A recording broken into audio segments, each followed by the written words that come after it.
यह कहानी है बादलपुर नाम के एक छोटे से गांव की। एक ऐसा गांव जहां दिन तो बिल्कुल सामान्य लगता था, लेकिन रात होते ही हर चीज बदल जाती थी। इस गांव में एक रास्ता था जो निमखेड़ा की ओर जाता था, लेकिन वो कोई साधारण रास्ता नहीं था। वो रास्ता पूरे इलाके में बदनाम था। लोग कहते थे कि दिन में चाहे कोई भी उस रास्ते से गुजर जाए, कुछ नहीं होता, लेकिन जैसे ही रात होती वो रास्ता किसी और ही दुनिया का हिस्सा बन जाता। गांव के बुजुर्ग अक्सर चेतावनी देते थे कि रात के समय उस रास्ते से कभी मत गुजरना, और अगर गुजरना भी पड़े तो अपने साथ मांस या मछली लेकर बिल्कुल मत जाना, क्योंकि कहते हैं कि जो भी इंसान रात में उस रास्ते पर मांस या मछली लेकर गया वो कभी जिंदा वापस नहीं लौटा। शाम के 7 बज चुके थे। आसमान में हल्का अंधेरा फैलने लगा था और ठंडी हवा खेतों से होकर गुजर रही थी। नंदू और गोपाल जल्दी जल्दी कदम बढ़ा रहे थे। रास्ता सुनसान था, सिर्फ झींगुरों की आवाज और दूर कहीं कुत्तों के भौंकने की आवाज आ रही थी। अरे भाई, आज तो जमींदार साहब ने हमारी मजदूरी दे दी। बहुत दिनों से कुछ मांस मछली खाई नहीं है। आज थोड़ा चिकन ले आए क्या? हाँ भाई, कितने दिन हो गए, दिन तो क्या महीनों से चिकन नहीं खाया। गरीबी ऐसी है कि हर खर्च सोच समझकर करना पड़ता है। चल जल्दी घर चलते हैं, नहा धोकर निकलेंगे, नहीं तो आते आते रात हो जाएगी। दोनों जल्दी जल्दी घर पहुंचे, नहाए और पास के गांव निमखेड़ा से चिकन लाने के लिए निकल पड़े। रास्ते में दोनों भाइयों की मुलाकात मंगल काका से हो गई। मंगल काका ने उन्हें देखते ही आवाज लगाई, अरे ओ दोनों भाई, इस वक्त शाम को कहाँ निकल पड़े हो? अरे काका, नीमखेड़ा जा रहे हैं।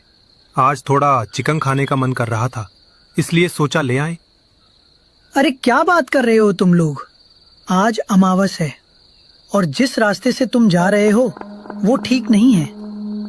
अगर लौटते लौटते रात हो गई तो मुसीबत हो सकती है। रात के समय मांस मछली लेकर उस रास्ते से गुजरना अशुभ माना जाता है। हाँ काका, आप सही कह रहे हो, लेकिन हम जल्दी लौट आएंगे। इतना कहकर दोनों नीमखेड़ा की ओर बढ़ गए। थोड़ी देर बाद जब वे चिकन की दुकान के सामने पहुंचे तो देखा दुकान बंद हो चुकी थी। अरे भैया, आधा किलो चिकन दे दो। अरे भाई, अभी अभी दुकान बंद की है। आज घर में थोड़ा काम है, इसलिए जल्दी बंद कर दिया।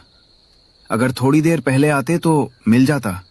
गोपाल भैया, आज तो दिन ही खराब हो गया, अब क्या करेंगे? ऐसा करो, कल शाम जल्दी आ जाना, मैं तुम्हारे लिए पहले से बना कर रख दूंगा। दोनों निराश होकर नीमखेड़ा से वापस अपने गांव की ओर बढ़ने लगे। भैया, आज सच में चिकन खाने का बहुत मन था, लेकिन किस्मत ही खराब है। अरे पगले, इतना क्यों सोच रहा है? दुकानदार ने कहा ना, कल हमारे लिए पहले से रख देगा। कल पेट भर के खाएंगे, ठीक है? हाँ भैया, लेकिन एक बात सुनो, गांव के बुजुर्ग कहते हैं कि रात में ये रास्ता ठीक नहीं है।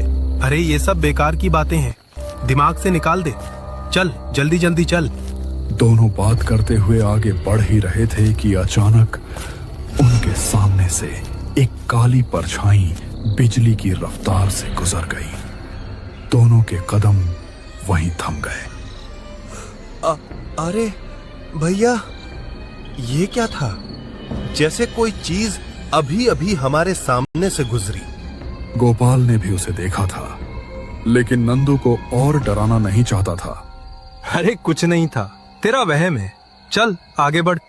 दोनों फिर से चलने लगे, लेकिन कुछ ही कदम चले होंगे कि इस बार वही काली परछाई उनके पीछे से गुजरी और अचानक जंगल से जानवरों की डरावनी आवाजें गूंजने लगीं। इस बार गोपाल के चेहरे का रंग भी उड़ चुका था। नंदू, भाग यहाँ से। दोनों अपनी पूरी ताकत से गांव की ओर भागने लगे। उनके कदम लड़खड़ा रहे थे, सांसें तेज हो चुकी थी और सबसे डरावनी बात, उन्हें साफ महसूस हो रहा था कि कोई उनके पीछे पीछे दौड़ रहा है।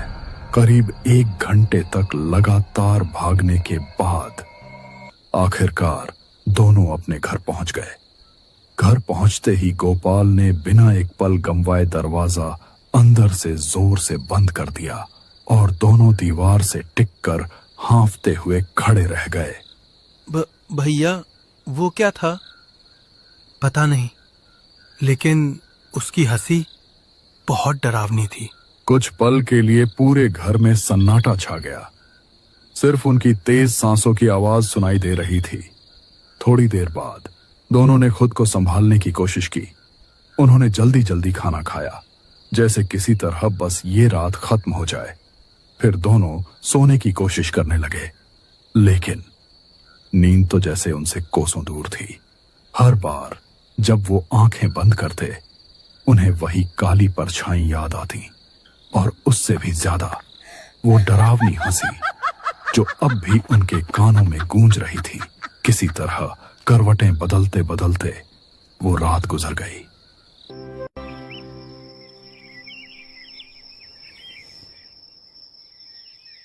अगले दिन शाम होते ही दोनों भाई जल्दी जल्दी अपना काम खत्म करके घर पहुंच गए। आज माहौल थोड़ा अलग था। डर अभी भी दिल में था, लेकिन उससे बड़ा था चिकन खाने का लालच। अरे भैया चलो ना जल्दी, आज तो चिकन लेकर ही आएंगे, कल तो रह गया था। लेकिन नंदू, वो परछाई। अरे भैया मुझे कुछ नहीं पता, आज चिकन चाहिए, नहीं तो मैं रात को कुछ भी नहीं खाऊंगा। गोपाल ने नंदू की तरफ देखा और समझ गया कि अब ये मानने वाला नहीं है। उसने हल्की सांस ली और कहा, ठीक है, चल, जो होगा देखा जाएगा। दोनों नीमखेड़ा की चिकन दुकान पर पहुंचे, लेकिन जैसे ही वहां पहुंचे वे हैरान रह गए। दुकान के सामने बहुत बड़ी भीड़ लगी हुई थी। लोग एक दूसरे को धक्का दे रहे थे। हर कोई जल्दी में था। अरे भाई, ये भीड़ देखकर तो लग रहा है रात तक नंबर ही नहीं आएगा। अरे भैया, हमें थोड़ा जल्दी दे दीजिए, हमें वापस गांव जाना है। लेकिन दुकानदार इतना व्यस्त था कि उसने बस सिर हिलाकर इशारा कर दिया, जैसे कह रहा हो, रुको, इंतजार करो। समय धीरे धीरे बीतता गया। आसमान में अंधेरा छाने लगा। भीड़ कम होते होते करीब 8 बज चुके थे। आखिरकार दोनों ने चिकन खरीदा और वापस अपने गांव की ओर चल पड़े। रास्ता पहले से भी ज्यादा सुनसान था। हवा ठंडी हो चुकी थी और चारों तरफ अजीब सी खामोशी फैली हुई थी। नंदू के हाथ में चिकन का थैला था और शायद यही उनकी सबसे बड़ी गलती थी। भैया, मुझे कुछ अजीब लग रहा है। कल जब आए थे तो जंगल इतना शांत नहीं था, लेकिन आज। डर मत, बस शिव शंभू का नाम ले और जल्दी जल्दी चल। नंदू धीरे धीरे भगवान शिव का नाम जपते हुए आगे बढ़ने लगा। तभी अचानक पीछे से एक आवाज आई, बेटा नंदू। दोनों एक झटके से पीछे मुड़े और जो उन्होंने देखा उसे देखकर उनके होश उड़ गए। उनके सामने उनकी मां खड़ी थी, वही मां जो 10 साल पहले घर में लगी आग में उनके पिता के साथ मर चुकी थी। नंदू की आंखें भर आईं। अरे भैया, ये तो माँ है। लेकिन गोपाल के मन में अजीब सी बेचैनी उठने लगी। माँ तो 10 साल पहले मर चुकी है, और अगर वो सच में जिंदा भी है तो इस वक्त इस सुनसान जंगल में क्या कर रही है? फिर भी माँ की आंखों में वही पुराना प्यार था, वही अपनापन जो उन्होंने बचपन में देखा था। नंदू खुद को रोक नहीं पाया। वो दौड़कर माँ के पास पहुंच गया। अरे माँ, आप जिंदा हो और आपने ये क्या हाल बना रखा है? चलो हमारे साथ घर चलो। लेकिन गोपाल अभी भी वहीं बिल्कुल चुपचाप खड़ा था। तीनों धीरे धीरे रामपुर की तरफ बढ़ने लगे। जंगल अब पहले से भी ज्यादा अजीब लग रहा था। हवा ठंडी और हर तरफ एक दबा हुआ डर। कुछ दूर चलते ही माँ, आप इतने दिन कहाँ थी? मैंने आपको बहुत याद किया। लेकिन मां बिल्कुल चुप थी। वो सिर्फ एक चीज को घूर रही थी, नंदू के हाथ में पकड़ा हुआ चिकन। उसकी आंखों में अब वो ममता नहीं थी, बल्कि कुछ और ही था, कुछ डरावना। माँ, आप कुछ बोल क्यों नहीं रही? तभी मां की आवाज बदली हुई, भारी और डरावनी हो गई। मुझे चिकन चाहिए। चिकन दे दो और यहाँ से भाग जाओ, वरना।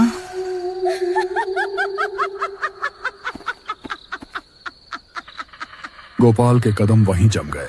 उसकी नजर धीरे धीरे नीचे गई और उसने देखा मां के पैर उल्टे थे। उसकी रूह कांप उठी। नंदू, रुक जा! भाग वहां से! ये हमारी माँ नहीं है। लेकिन बहुत देर हो चुकी थी। अचानक चारों तरफ घना कोहरा छा गया, इतना घना कि हाथ को हाथ भी नहीं दिख रहा था। गोपाल घबरा गया। कुछ ही पलों बाद जब कोहरा धीरे धीरे छंटा तो सामने का नजारा देखकर उसकी दुनिया ही उजड़ गई। नंदू और वो मां दोनों गायब थे। जंगल अब पहले से भी ज्यादा जिंदा लग रहा था। चारों तरफ से अजीब अजीब डरावनी आवाजें आने लगी, जैसे कोई हंस रहा हो, कोई रो रहा हो और कोई पास ही छिपकर देख रहा हो। गोपाल की आंखों में आंसू आ गए। हे भगवान, ये क्या हो गया? मेरा भाई कहाँ गया? वो पागलों की तरह जंगल में इधर उधर भागने लगा। उसकी आवाज पूरे जंगल में गूंज रही थी।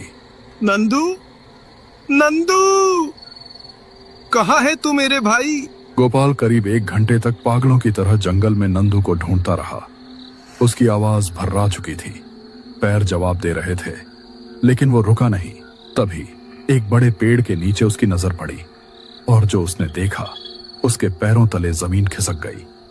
वहां नंदू पड़ा था, आधी मरी हालत में, कमजोर, बेबस। और उसके सामने वो मां अब मां नहीं रही थी। वो एक भयानक पिशाच बन चुकी थी। उसकी आंखें लाल, चेहरा विकृत और वो जमीन पर पड़े कच्चे चिकन को नोच नोच कर खा रही थी। उसके मुंह से खून टपक रहा था। गोपाल का दिमाग सुन्न पड़ गया। वो समझ नहीं पा रहा था कि भागे या भाई को बचाए। तभी उसे अचानक एक बात याद आई। गांव के बाहर रहने वाले धोनी बाबा। वो बिना देर किए पूरी ताकत से वहां से भागा। कुछ ही देर में वो हाँफते हुए बाबा के पास पहुंचा। बाबा, बचा लीजिए, मेरे भाई को बचा लीजिए। उसने बाबा को पूरी बात बता दी। बाबा का चेहरा गंभीर हो गया। बेटा, देर हो गई तो अनर्थ हो जाएगा। चल, अभी चल। बाबा ने अपना त्रिशूल उठाया और दोनों तेज कदमों से जंगल की ओर बढ़ने लगे। उधर जंगल के अंदर नंदू अभी भी जिंदा था। वो दर्द में तड़पते हुए विनती कर रहा था। मुझे छोड़ दो, मेरा भैया मेरा इंतजार कर रहा होगा। मैंने तुम्हारा क्या बिगाड़ा है? लेकिन वो पिशाच अब इंसान की बात समझने वाली नहीं थी। उसकी आवाज और भी खतरनाक हो चुकी थी। मुझे मांस चाहिए, बहुत ज्यादा मांस। तभी पीछे से बाबा की गूंजती हुई आवाज आई। ए पिशाच, छोड़ दे उस बालक को। इसने तेरा क्या बिगाड़ा है? पिशाच एक झटके से पीछे मुड़ा और उसी पल बाबा ने अपना त्रिशूल उसकी छाती में जोर से घोंप दिया। एक पल के लिए वो पिशाच वहीं जम गया, जैसे उसकी सारी ताकत थम गई हो। हवा भारी हो गई, जंगल में सन्नाटा छा गया। भागो बच्चों, ये बहुत शक्तिशाली है। मैं इसे ज्यादा देर तक नहीं रोक सकता। गोपाल ने तुरंत नंदू को सहारा दिया और दोनों पूरी ताकत से भागने लगे। पीछे पिशाच धीरे धीरे फिर से हिलने लगा था। उसकी आंखें और भी खतरनाक हो चुकी थी। किसी तरह दोनों अपने घर पहुंच गए, दरवाजा बंद किया और वहीं जमीन पर बैठ गए।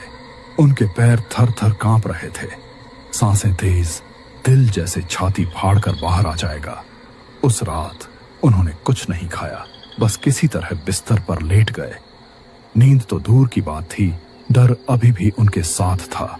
करीब आधा घंटा ही बीता होगा कि अचानक जंगल की तरफ से एक आवाज गूंजी।